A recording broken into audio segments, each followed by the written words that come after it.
What's up, guys? This is the Gospel According to Mark with a C. He is I and I am he. Just taking some time to tell you exactly what's on my mind. Thank you for joining me once again, my friends. And it is time for Cancel Watch. Yes, Cancel Watch, where we look at who just might be up on the chopping block this week.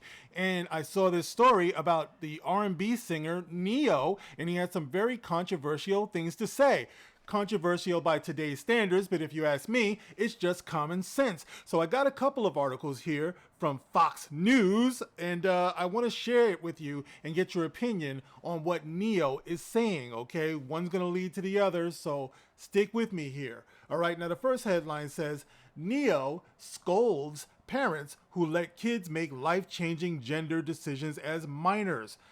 Forgotten their roles, he says. Neo scolds parents who let kids make life-changing gender decisions as minors. They've forgotten their roles. R&B singer Neo slammed parents who allowed their children to make decisions about their gender, wondering in a new interview when it became a good idea to let kids make life-changing decisions for themselves. Now, during an interview with Vlad TV, with Gloria Velez, the rapper and father of 7 opined on people who allowed their minor children to receive puberty blockers and hormone treatments, arguing that they've forgotten their role as a parent.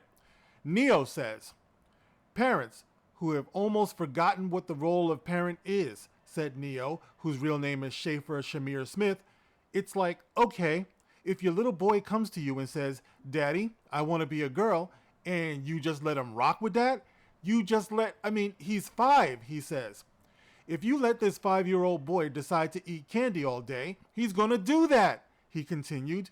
Like, when did it become a good idea to let a 5-year-old, to let a 6-year-old, let a 12-year-old make a life-changing decision for themselves? When did that happen? Like, I don't understand that. I don't get that. Neo, you are not alone. I've been saying this forever. After all, there is this thing called the age of consent. Usually, if a human being is beneath a certain age, 18, 17, 16, that kind of thing, they're not known to be fully developed enough to make an adult decision. And therefore, if they engage in something like sex with an adult or something, we say that that is a statutory violation, because they're not old enough to live with the ramifications of their decisions at that age. And that's just a temporary thing, which could, of course, lead to psychological issues and things like that. But physically, it's a temporary thing, right? So when you talk about changing a gender, like actually doing a surgery to remove the genitalia that you were born with, and then take chemicals to alter your natural pubescent development, that is insane, and I never understood that, right? So Neo said he finds it puzzling that a young child can't drive a car yet, but can decide his sex. The Grammy Award-winning artist said that while he has no issue with the LGBTQ plus community, he was raised in an era when a man was a man and a woman was a woman. And he says, I have no problem with the LGBTQ plus. I have no problem with none of y'all. With nobody, he said. Love who you love. Do what you do. I personally come from an era when a man was a man and a woman was a woman, and it wasn't but 2 genders. That's how I rocked it. Ooh, ooh, ooh. You hear what this man is saying? This is the reason why I'm putting him on Cancel Watch. This goes against just about everything this society is telling us right now. Neo, you have lost your mind, bro. Get security, get some type of protection, man, because you're definitely putting yourself in the crosshairs. Now, you can identify as a goldfish if you feel like it. That isn't my business. It becomes my business when you try to make me play the game with you. I'm not going to call you a goldfish, but you want to be a goldfish? You go be a goldfish. That's what I'm talking about, bro. This is what I'm saying. I'm looking at one person. There is no freaking way in hell I'm calling you, they, them. I'm not doing that. I ain't doing it. You can do it for yourself. But that goes against common sense. It goes against everything we've learned in humanity. It just makes no sense at all. All right? You're one singular person. You're not a they. You're not a them. Stop it. You know what I'm saying? Come back. Come back off of the edge. We need to start telling these people this if you truly love them. But that's going to be something else I'm going to get into in a minute, okay? I'm going to get into the psychological aspect of all of this in a second, okay? So it says here, he added, it's just, we live in a weird time, man. Neo added that if a young boy asks his parents to let him transition to a girl, his parents should question him about what being a girl means to him. What is he going to do? He's going to say, well, he might want to play with dolls. All right, you want to play with dolls? Fine, play with dolls. But you're a boy playing with dolls, he said. I want to wear pink. All right, cool, wear pink. But you're a boy wearing pink. Neo later stood by his comments on Instagram after coming under fire, of course, from the LGBTQ plus supporters and activists online. First and foremost, Neo said, I condemn no one, the rapper wrote. Who am I to condemn anybody? Your life, your kids, your choice. I was asked a question and I answered it. My opinion is mine. I'm not asking anybody to agree with me, nor am I telling you what you can and cannot do with your children. I stated my opinion on a matter, and that's that. The rapper, why do they keep calling him a rapper? He's a singer. That's a matter of opinion, but technically he's a singer. The rapper added that while he loves everyone, his opinions on the matter hasn't changed. Why should I care if my opinion upsets you when you don't care if yours upsets anyone? Opinions aren't special. We all have one. People voice them regularly, whether they're asked or not. I was actually asked mine. Agreeing to disagree is not a declaration of war. Y'all do whatever the hell you want to do. This dude ain't giving a fizz up. But my feelings on the matter are mine. Same way yours are yours. Meanwhile, I love everyone, he continued. Don't agree with some of y'all's ideas, but I love you no less. Okay? So that's Neo's stance on that. And I applaud him for saying that. Like I said before, if nothing else, you should appreciate the fact that this man is thinking and he has an opinion. All right? But if you want to take it further, he's talking a lot of common sense here, if you ask me. And that's something that the world needs now is more common sense. It's the only thing that there's just too little of, especially today, guys. We are seriously lacking common sense. And what's commonsensical about this? The mere fact that a child is not capable of making a decision that alters their life forever. Okay? As a parent, there are plenty of times when my son will come to me. He'll say, Dad, especially when he was little, I want to be a firefighter. I'm like, great, son. You're going to be a firefighter. It's not like he's capable of signing some contract or some type of application saying that he is now promised to be a firefighter, because we all know how children are. Next week, he'll say, Dad, I don't want to be a firefighter. I want to be a hang glider or something like that. You know what I mean? This is the way kids are. They're all over the place. You don't go and make permanent changes to them based upon what they say from one moment to the next. We used to know this, but now the problem is that we have a medical industry that is now making a freaking mint off of mutilating children. This has become an industry at this point. And this is the reason why we are no longer able to talk common sense to these people. They're more likely to say there's something wrong with me for even talking this way. However, as mentioned earlier, I have this other article from Fox News that I think you might find interesting here.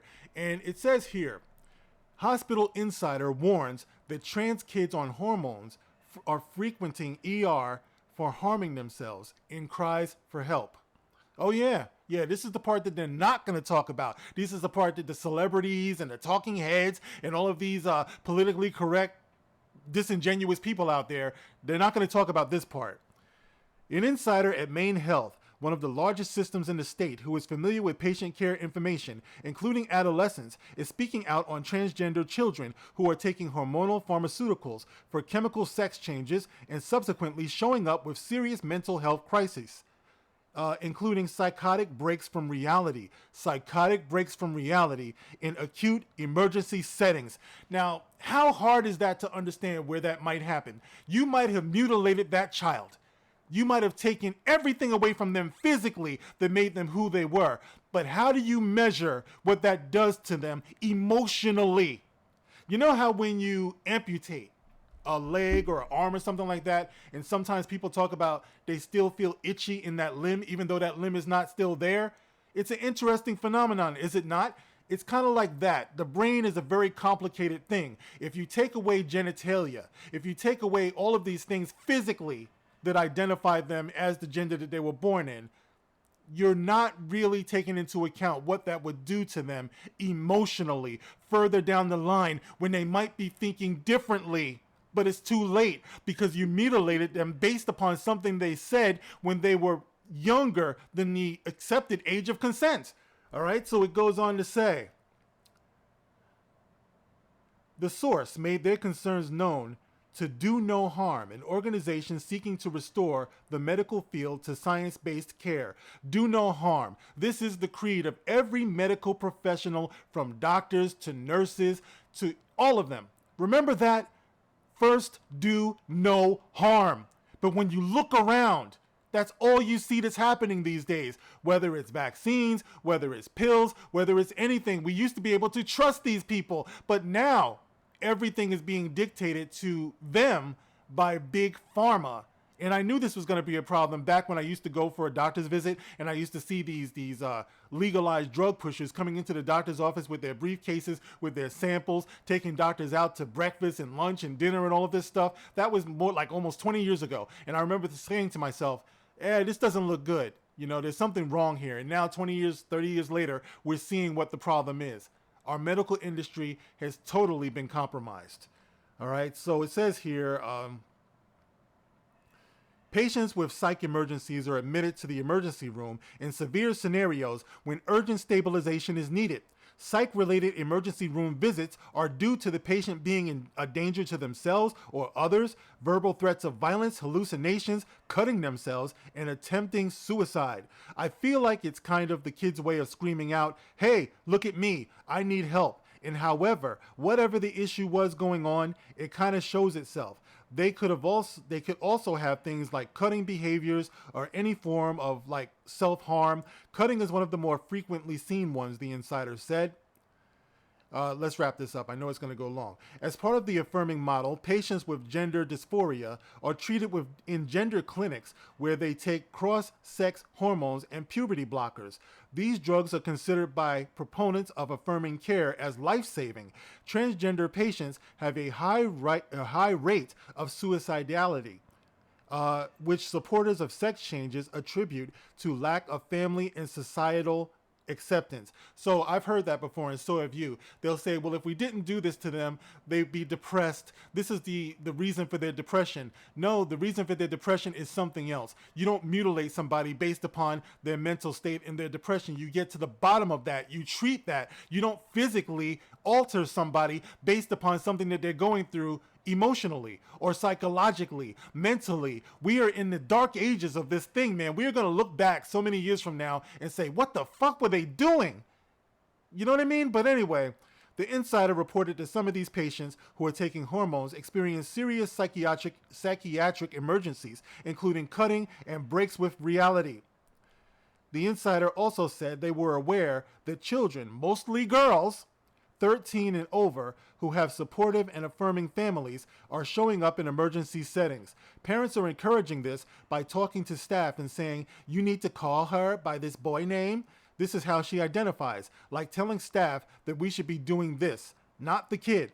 However, they believe the affirming model is cruel and questioned why it made sense that patients taking cocktails of psychotropic medications and manage severe mental health issues would be given hormones and puberty blockers, which also have known side effects of depression and anxiety. And that's actually a good question. There are so many other side effects. Why would you add that to somebody who's already struggling? It makes no sense to me. You don't even have to have a degree to figure that out, the insider said. And of course, because I don't have a degree, but to me, once again, it's common sense. Why would you pile drug on top of drug on top of drug, knowing that the side effects of these drugs happen to be depression, anxiety, knowing that they're already suffering from these things, which caused you to mutilate them in the first place? So guys, I read that article on top of the article about Neo to kind of bring it home. What he's saying is not wrong.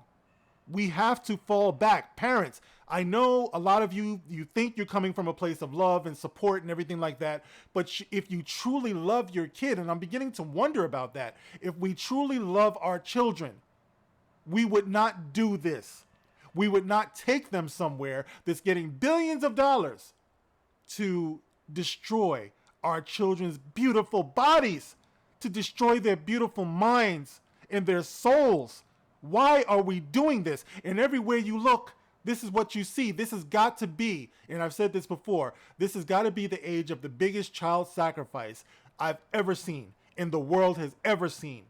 We talk about sound of freedom and our children are not for sale, but we prove otherwise every single day. Almost every industry that is out there right now thrives on the exploitation of our children. And we've got to fall back and see this. If you truly love these children, it's time to stop the insanity.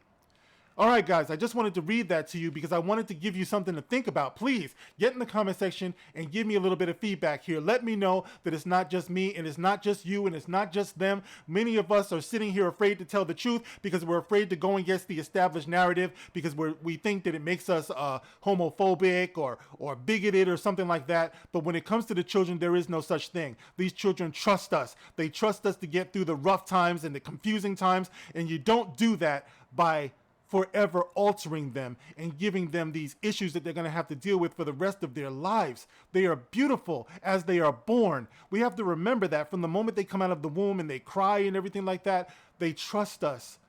They trust us. And like I said in an old video, they trust us. Who are we trusting? All right, guys, get in the comment section. Let me know how you feel about this. As always, you can like, you can share, you can subscribe. Thank you for the support. Thank you for the super thanks. Thank you for being here. And I will catch you on the next one. This is The Gospel According to Mark with a C. Rock on.